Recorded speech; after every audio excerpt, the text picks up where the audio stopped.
আমি ব্যক্তিগতভাবে তাকে ফলো করি একটা লম্বা সময় ধরে, কারণ তার বলবার যে ধরন, বলবার যে ইঙ্গিত বা বলবার যে মাত্রা, সেই মাত্রা আমায় প্রতিবার মুগ্ধ করেছে। এবং নতুন কিছু জানবার ক্ষেত্রে, নতুন কিছু জানাবার ক্ষেত্রে, ভিন্নভাবে ভাববার ক্ষেত্রে তার তথ্যগুলো আমার কাছে একরকম অনুপ্রেরণা ছিল। হয়তো সেই অনুপ্রেরণার প্রতিফলন সবসময় দেখানো সম্ভব হয়নি, তবে কিছু ক্ষেত্রে তা যে বিমোহিত করেনি এটা অস্বীকার করবার সুযোগ নেই। আমাদের সাথে আজকে আছেন সকালের বাংলাদেশের অতিথি হয়ে বিশ্ব পরিব্রাজক বনি আমিন। শুভ সকাল, স্বাগত সকালের বাংলাদেশ। শুভ সকাল ভাইয়া। Good morning. কেমন শুভ আছেন? সকাল। ভালো আছি, ভালো আছি। দেশের বাইরে সচরাচর নরমালি আপনার বেশিরভাগ সময়ই সেখানে কাটে, যদি ভুল না করি। ইয়েস, আমি 1992 সন থেকেই, 1992 থেকে বেশ লম্বা একটা সময়, এবং এর মাঝে যাওয়া আসা হয়, দেশের মাটি কেউ ভুলতে পারেন না। কিন্তু দেশের বাইরের সকাল আর দেশের সকাল নিশ্চয়ই একটু তফাৎ আছে। সকালটা কিভাবে শুরু হয়? এখানে মনে হয় এই প্রথম আমি আমার জন্মদেশে আমি এই ভোরে, এত ভোরে উঠলাম আজ এই টেলিভিশনের আসার জন্যে। আদারওয়াইজ আমার এখানে ঘুম থেকে যেতে টাইমের একটা ব্যাপার স্যাপার আছে, জেট ল্যাগ থাকে। এভাবে সকালে আমার জন্মদেশকে দেখা হয় না, খুব সচরাচর দেখা হয় না। But yes, it's good. It's jungle of bricks, Dhaka. What can you see? Hardly you can see green. তবে চারদিকে শুধু ইটের পাঁজরে ঘেরা আছে। সুন্দর, jungle of bricks. Jungle of bricks, একদম। বনি আমিন, আপনি যদি ভুল না করি প্রায় 34 বছর দেশের বাইরে রয়েছেন, এবং খুব স্বাভাবিকভাবে দেশমাতৃকার প্রতি যে আপনার একটা ভিন্ন রকম টান আছে, এটা স্পষ্টত আপনার শব্দ চয়নে, বলবার ক্ষেত্রে, সব ক্ষেত্রেই বোঝা যায়। অন্তত সামাজিক যোগাযোগ মাধ্যমের কল্যাণে আপনি যাদের কাছেই পরিচিত তাদের কাছে এই বিষয়টি স্পষ্ট যে দেশ আপনাকে কতখানি ভাবায়। সে একটা জায়গা থেকে একটু চিন্তা করি, অস্ট্রেলিয়া দাঁড়িয়ে যখন বাংলাদেশ দেখেন, কি দেখেন আপনি? অনেক কিছু দেখি। আমার দেশে যখন বৃষ্টি হয় আমি ওখানে ছাতা খুলি। অনেকে বলে ছাতা খুলছেন, আমি বললাম আমার দেশে বৃষ্টি হচ্ছে। বলে এখানে তো একবারে মানে রোদ্দুর, কাঠফাটা রোদ্দুর। বুঝতে পারছেন, দেশের অনেক কিছু আমাকে ভাবিয়ে তোলে। দেশে যদি কিছু হয় আমার জন্মদেশে, সেটা আমাকে ভাবায়, পৃথিবীর যে প্রান্তেই থাকি না কেন। Even when I was in London in 1991, আমি নিউজিল্যান্ড হাই কমিশনে কোনো একটা কাজে আমি গিয়েছিলাম 1991। আমাকে ভিসা অফিসার আমাকে বলল, গতকাল তোমার দেশে, বাংলাদেশে যে ব্যাপক বন্যা হয়ে গেছে, তুমি কি সেটা জানো? আমি বললাম হ্যাঁ, আমি তো জানি না, কারণ খুব আর্লি মর্নিং এটা ছিল। আমি ওনার সাথে কথা বলার পরে আমি বললাম যে মনে আর কন্টিনিউ করবো না তোমার সাথে আজকে interview, let me go and just check আমার দেশে আসলে কী হলো। আপনি বুঝতে পারছেন, আই ওয়াজ ইন লন্ডন, কিন্তু তখন ব্যাপক একটা বন্যা না ঝড় হয়ে গেছে আমাদের চট্টগ্রামের পতেঙ্গা থেকে শুরু করে। ঝড় ছিল একটি 91 সনে, একেবারে তছ নচ করে দিয়েছিল আমার এই জন্মদেশকে, আমাকে ভাবিয়ে তুলেছিল। And I stop the interview, I say sorry, I don't want to, and I have to finish here. বুঝতে পারছেন, দেশকে নিয়ে যেখানে থাকি একদম, মানে আপনি হয়তো সেখানে অবস্থান করেন কিন্তু মনটা পড়ে থাকে এখানে। মনটা পড়ে। একটু যদি জানতে চাই, প্রাথমিক অবস্থায় বাংলাদেশ কেন ছাড়া হয়েছিল? এটা আসলে ছাড়া হয়েছিল, সবাই কিন্তু বেটার অপরচুনিটির জন্য কিন্তু বিভিন্ন দেশে যায়। এখানে নেকামো না করে যদি স্ট্রেইট ফরওয়ার্ড যদি বলে থাকি, yes, for better future, more opportunities, সুযোগের সন্ধানে যেটাকে বলা হয়, অবশ্যই সেই জন্যই মাইগ্রেশন নিয়েই আমাকে যেতে হয়েছিল। সেক্ষেত্রে বনি আমি এটাকে আমরা নিশ্চিতভাবে বলতে পারি যে আপনি বিষয়টি ফোর্সই করতে পেরেছিলেন যে আগামী 30-34 বছরে হয়তো বাংলাদেশ যে গন্তব্য বা লক্ষ্যে যাওয়ার কথা সেখান থেকে বিচ্যুত হবে, এই জন্য আগাম নিজেকে প্রস্তুত রেখে পাড়ি জমানো, বিষয়টা কি এমন ছিল? হয়তোবা। এবং আমি চাচ্ছিলাম যে আমার পরবর্তী প্রজন্মটা যেন ওখানেই বেড়ে ওঠে, ওখানেই গড়ে ওঠে, এবং আমরা যেই পরিবেশে বড় হয়েছি সেই পরিবেশটা আমার নতুন প্রজন্মকে দিতে চাই না। আপনি ইঙ্গিতটা ঠিকই দিয়েছেন। আমি খুবই মনে হচ্ছিল যেন সামনে অনেক ধোঁয়াশা, অনেক কুয়াশা আছে। সেই কুয়াশার ভেতর দিয়ে হাঁটতে গিয়ে যদি আমি পিচ্ছিল কোনো জলের যদি পড়ে যাই, সেই ভয়ে ঘন কুয়াশার ওপারে কি আছে, তার আগেই আমি ডান দিকে মোড় নিয়ে পাশের বাড়িতে ঢুকে গেলাম। বিষয়টা এরকম। না, বুঝতে পেরেছি। But then again you are a fighter. আপনি একার জন্য হলে নিশ্চয়ই বাংলাদেশ ছাড়তেন না, শুধুমাত্র পরবর্তী প্রজন্মের কথা চিন্তা করেই তাহলে দেশ ছাড়া। অনেকটা পরবর্তী প্রজন্ম, মোর over yes for my family as well. আমার ভাই, আমার বোন, যদিও বাবা অঢেল টাকা রেখে গেছেন, তবু ওদেরকেও টেনে যেন নিয়ে যাওয়া হয়, সেই উদ্দেশ্যে আমাকে এই দেশ ছাড়তে হয়েছিল। আপনি কেন ভীত নন এটা এই জন্যই বলছিলাম, কারণ দ্বীপ জেলায় বড় হওয়া আপনার, নদীবেষ্টিত জীবন আপনার, শৈশব থেকেই লড়াইটা শিখেছেন আপনি। সেই গল্পটা একটু শুনবো, শৈশবের গল্প শুনবো। আসলে এই জিনিসটা একটা ভুল ধারণা। আমার জন্মটা কিন্তু হাতিয়া দ্বীপে হয়েছিল, হাতিয়া দ্বীপের এবং সবচেয়ে দক্ষিণ অঞ্চলে। আমার বাবা হচ্ছে হাতিয়া শহরের, মা হচ্ছে একদম সর্বদক্ষিণের। জন্মটা মাতুলালয়ে হয়েছিল, বাট আমি কিন্তু ওখানে কিন্তু সময় কাটাইনি। No, I am an urban boy. আমি শহুরের ছেলে, চট্টগ্রাম শহর আগ্রাবাদেরই ছেলে। সুতরাং আমি যদি বলি যে বেড়ে ওঠা হয়েছে হাতিয়া, তাহলে আমার চট্টগ্রামে আগ্রাবাদের বন্ধু বান্ধবরা কিন্তু খুব অভিমান করবে, রাগ করবে।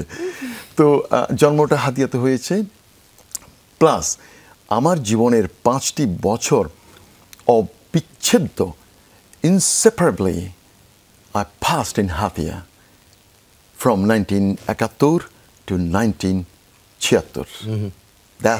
That was continuous time I was in Hatia. তার পেছনে, তার সামনে, আউট অফ হাতিয়া। আচ্ছা, মানে আপনার শৈশবের কিছু অংশ হাতিয়ায় ছিল, সোনালী কৈশোর ছিল। সোনালী কৈশোরের কিছু অংশ ছিল, স্মৃতিটা এখনো কামড়াতে আসে, পেছনে টেনে নিয়ে যায়। অবশ্যই আমিও বান বন্যা দেখেছি, ওই সময় খালে বিলে সাঁতরেছি, নদীর কূলে বড়শি বাওয়া, মাঝিদের সাথে, মাঝি মাল্লাদের সাথে বিভিন্ন চরে যাওয়া, এগুলো আমার ছিল, আমার মনে আছে। প্লাস বাবার কিছু জমি ছিল, সেগুলোর জন্য চাষাদের সাথে আমার যোগাযোগ করতে হতো। বাবা he was a service holder, government job করতেন, তখন জমিনের দায়িত্ব এবং চাষাদের 15-20টা পরিবার চাষা যারা আমাদের জমি চাষ করতো, ওদের সাথে লিয়েজ করতাম আমি। বাহ। তো এই কারণে আমাকে গ্রামগঞ্জ কৈশোর থেকে বনিয়ামিন দায়িত্বশীল, এবং শুধু দায়িত্বশীল না, কৃষির মতো গুরুত্বপূর্ণ দায়িত্ব তিনি পালন করেছেন। আমি এটা করেছি। এবং যেমনটা আপনি বলছিলেন যে আপনার শহরে বেড়ে ওঠা, আমার কাছে মনে হয় যে আসলে কিছু ব্যাপার থাকে যে আপনার বাই বর্ন আপনি হচ্ছে ওই দ্বীপের মানুষজনের মধ্যে যেই একটা প্রাণ শক্তি থাকে, সেই জীবনী শক্তিটা আপনার ভিতরে সবসময় ছিল, এখনো আছে, এবং এটারই ছটা দেখছি আমরা। You are very correct. ওই দ্বীপাঞ্চলের বলে, ওই দ্বীপাঞ্চলে সাগরের ঢেউয়ের সাথে পাল্লা দিয়ে যেভাবেই আমাদেরকে চলতে হয়, সেটা মানে আমার রক্তে আছে। আর সেটা আমার পরবর্তী প্রজন্মের মাঝেও আমি ঢুকিয়ে দিয়েছি।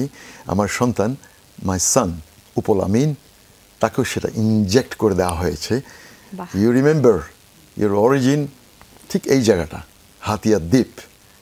ও আমার ছেলে আমাকে জিজ্ঞাসা করে, বাবা তুমি তো চিটাং, আমি সে নো সরি, চিটাং হচ্ছে via transit point, but origin you look at the map, that's your root.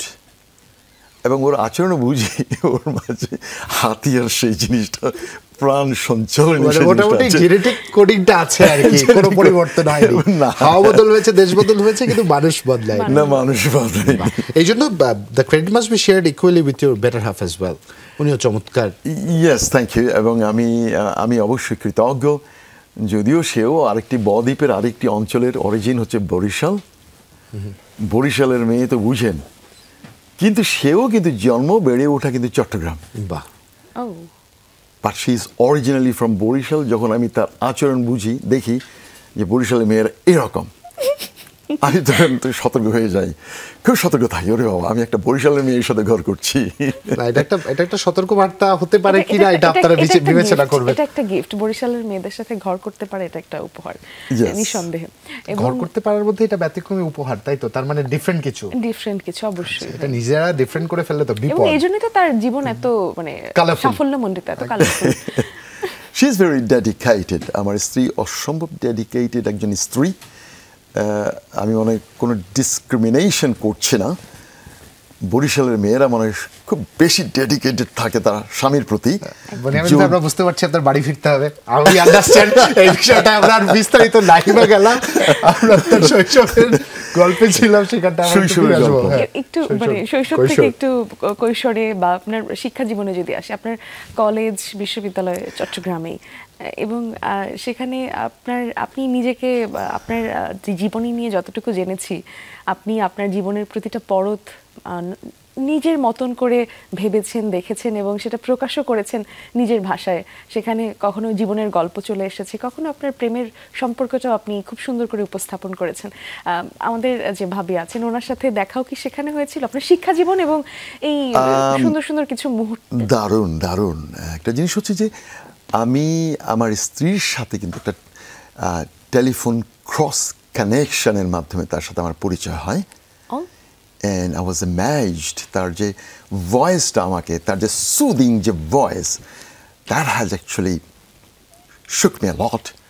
যে ক্রস কানেকশন, এবং তার সাথে কি আবার পরবর্তীতে কথা হবে কি না, আমি তাকে সাথে সাথে নাম দিয়ে দিলাম। দেখুন, আমি কিন্তু অন্য জায়গায় ট্রাই করছিলাম, আপনার কাছে কিন্তু ফোনটা চলে গেছে, আমি তারপর বললাম দেখুন আমি এটা আমার office number, can you just write it down 506115 মনে আছে কিন্তু 506115। চট্টগ্রামে যারা আছেন TNT তারা জানেন এই নাম্বারটা belong to me for 10 years। আমি বললাম জলদি যদি একটু লিখে রাখেন, আপনি আমাকে একটু ফোন দেবেন, কিন্তু আমি আসলে অন্য লোককে ফোন দিতে চাচ্ছিলাম।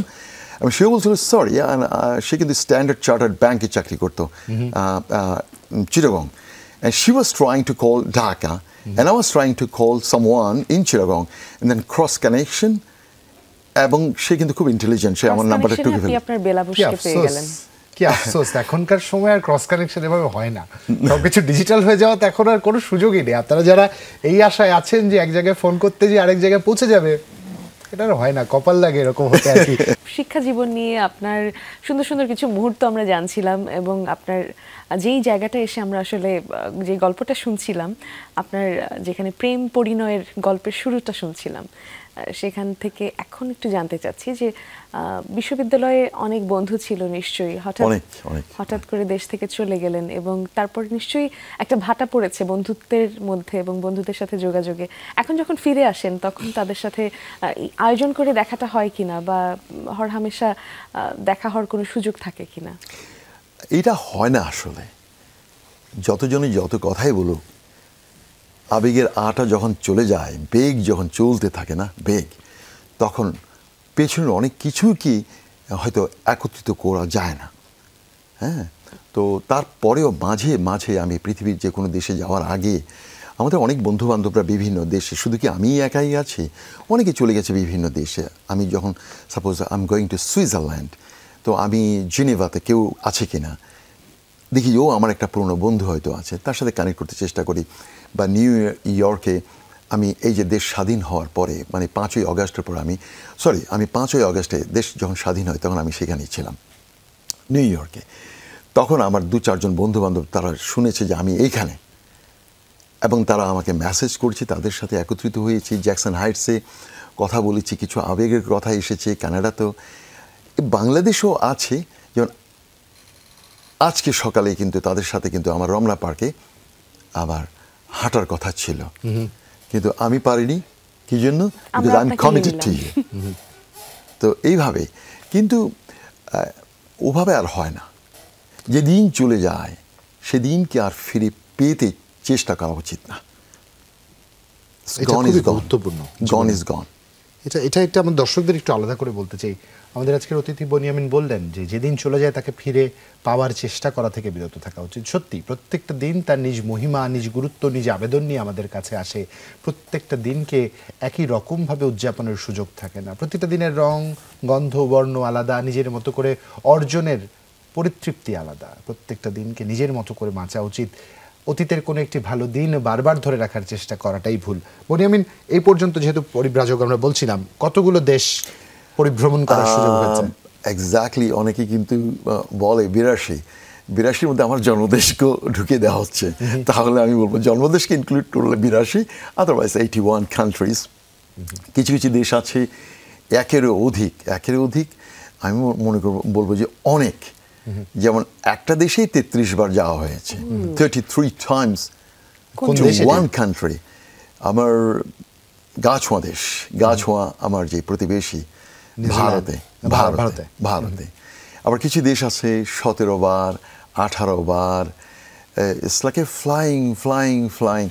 এবং সবচেয়ে কম গিয়েছি South America, Chile, Uruguay, Argentina, ওই দিকটায়। Argentina twice, 2 times. আপনি যদি চায়নার কথা বলেন, চায়নাতেই যাওয়া হয়েছে 7 বার। আর যদি বলে জাপান, জাপানে একই বছরই তো 3 বার গেলাম, 2024-এ 3 বারই গেলাম। নিউ ইয়ারটাও ওখানে করেছি হোক্কাইডোতে। অনেক দেশ অনেকবার করে যাওয়া হয়েছে। কোনো এক সময় এটা স্বপ্নই ছিল যে আমি কি কখনো প্লেনে উঠতে পারবো।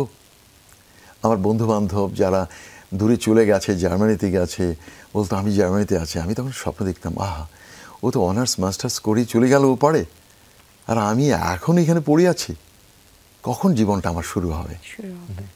কিন্তু ওদের জীবন জার্মানিতে থমকে গেছে, আর আমার জীবনটা এত গ্লোবালি এত মুভিং নাও।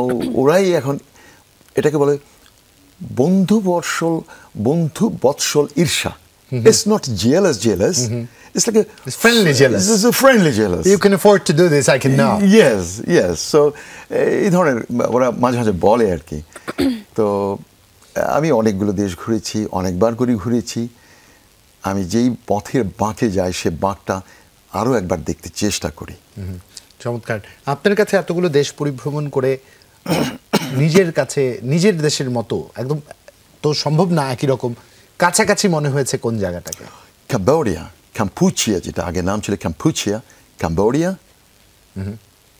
অ্যান্ড একদম গা ছোঁয়া আরেকটি দেশ মায়ানমার, যেখানে গিয়ে আমার একটু ভ্রম হচ্ছিল যে আমি কি বাংলাদেশে আছি কিনা। কারণ আমি জমিনের আইলে হাঁটছিলাম।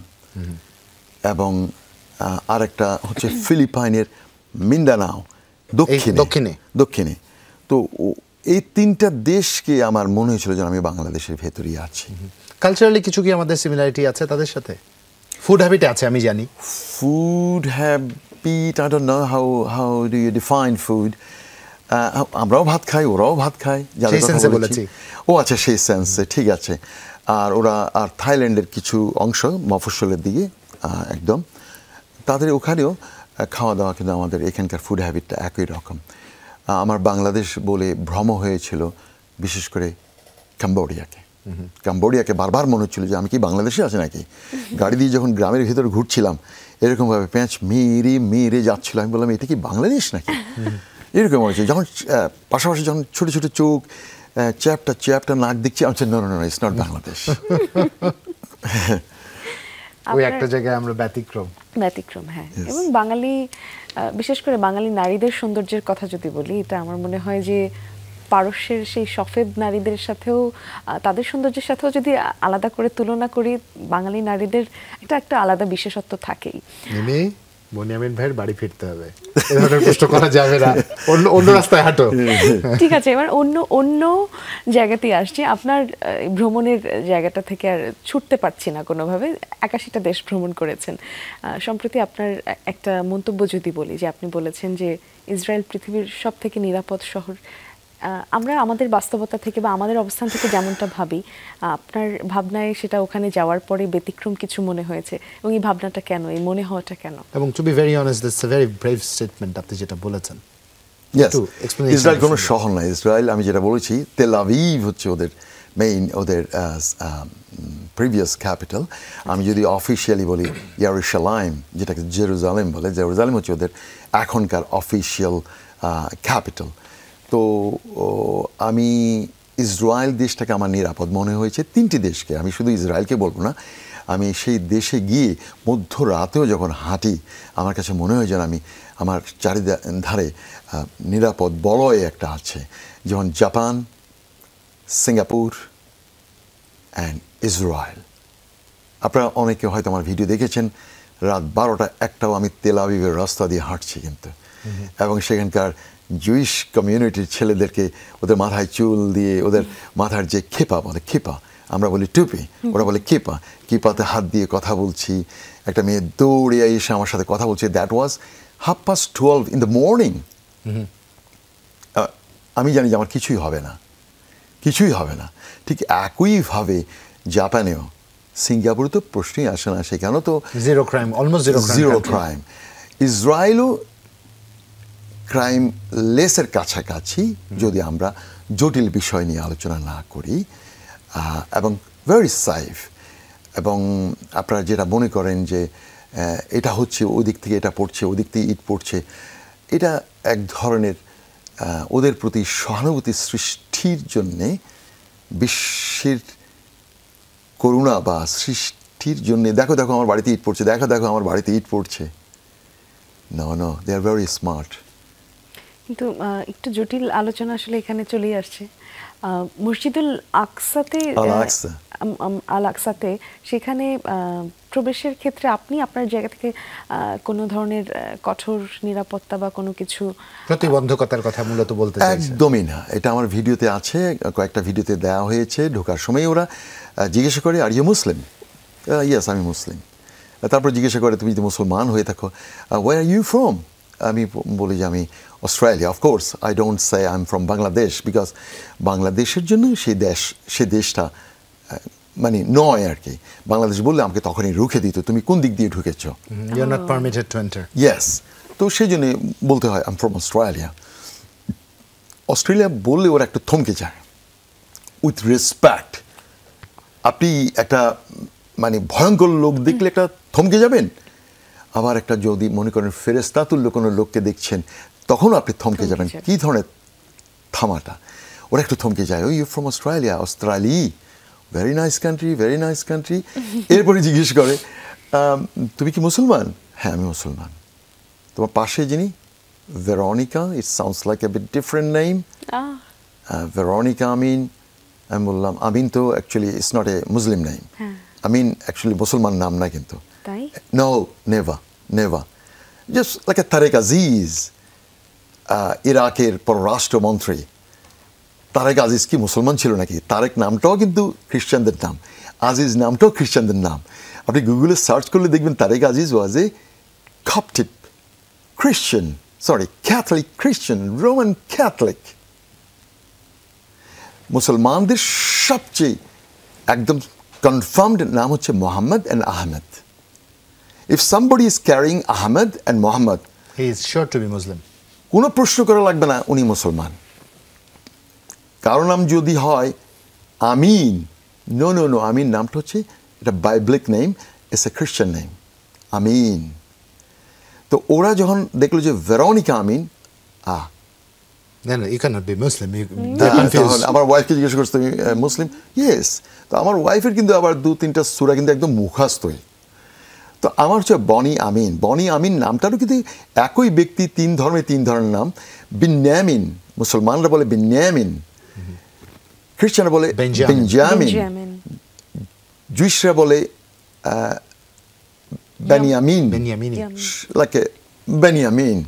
যে বেনিয়ামিন নেতানিয়াহু, ওর নাম কিন্তু আসলে বনিয়ামিন নেতানিয়াহু, ওটা কিন্তু একই ব্যক্তি। আমরা ইসরায়েলের গল্পগুলো আপনার কাছ থেকে শুনছিলাম, এখান থেকে আবার একটু ইউরোপে আপনাকে নিয়ে আসতে চাই, কারণ আপনার মাধ্যমে ইউরোপের অভিজ্ঞতা একটু দর্শকদের শোনাতে চাই। কারণ এখন অনেকেই একটা নিশ্চিত জীবনের আশায় ইউরোপ পাড়ি দেবার চিন্তা করেন, প্রথমে ইউরোপের নামটা মাথায় আসে, এবং এই পাড়ি দিতে যে ভূমধ্যসাগর পাড়ি দিতে যে অনাকাঙ্ক্ষিত পরিণতির কথা আমাদের কম বেশি সবার জানা। ইউরোপের চিত্রটা শুনবো, কেমন দেখলেন ইউরোপ? ভালোই। আমি আসলে ইউরোপের তেমন বেশি কোনো দেশ ঘুরিনি, 5-6টা দেশ ঘুরেছি। London, I use to live in London, প্রায় 1 বছর লন্ডনে ছিলাম। ওটাকে একদম উল্টে পাল্টে ভেজে ভেজে আমি লন্ডনকে খেয়েছি। লন্ডন, ওয়েলস, ওদিকে কেন্ট কাউন্টি এবং ইংলিশ চ্যানেলের পাড়ে এইসব জায়গাগুলো আর কি, ডোভার, মার্গেট, এই জায়গাগুলো, আর বেলজিয়াম, নেদারল্যান্ডস। কিন্তু একটা বিষয় আমাকে আজ বলতে হচ্ছে, নেদারল্যান্ডসে আমি যখন গেলাম, আমি কোনো দেশে যখন যাই, ওই ক্যাপিটালের ভেতরে আমি থাকতে চাই না। আই ওয়ান্ট টু গো প্রান্তিক লেভেলের লোকগুলো। আমার মনে হলো যে ফিলিপস এত নাম করা একটা company, can I go to তাদের মেইন যেই যেখানে প্রোডাকশন যেখানে হয়, ব্রেডা, আমি সেখানে যাব। আমি স্ট্যারডাম থেকে ব্রেডা যাব। তো আমার গাইড ছিল টার্কিশ। বললো চলো তাহলে তোমাকে ব্রেডা নিয়ে যাই। ব্রেডার একদম ফিলিপসের সেই ইয়েটা দেখালো, এইটা হলো ফিলিপসের মেইন প্রোডাকশন এখানে হয় আর কি। তো আমার আসলে ইউরোপে ওরা তো অনেক সভ্য, কোনো এক সময় আমার দেশ জন্মদেশও সভ্য হবে, আরও ডেভেলপ, আমরা আরও ডেভেলপড হব, অনেক হবে। কারণ আমাকে যখন অনেকে বলে যে ইউরোপ এত এগিয়ে গেছে, ইউরোপ এত এগিয়ে গেছে আমার জন্মদিন, আমি দেখো ওদের ইতিহাস কিন্তু আমাদের চেয়েও কোনো ব্যতিক্রম ছিল না। তোমাকে যদি টেনে টাইম মেশিন, আমি সবসময় টাইম মেশিনটা আমার পকেটে নিয়ে ঘুরি, টাইম মেশিনে ব্যাক গিয়ার মারো, and if I take you to London, see how they were. 100 years from now they had almost similar life what we have now.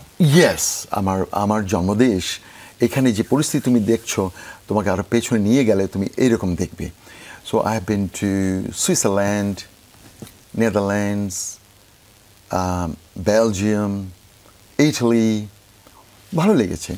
তবে ইটালির উত্তর ভাগটাকে আমার একটু নাক উঁচু উঁচু মনে হয়েছে। ওরা স্নব, ওরা আমাদের এই চামড়ার লোকগুলোকে দেখলে ওরা যেন একটু নড়ে চড়ে বসে বাসের মধ্যে, মানে বিশেষ করে মিলানের কথা বলছি আমি, মিলান, ব্রাইশিয়া, এই সকল সাইটগুলো।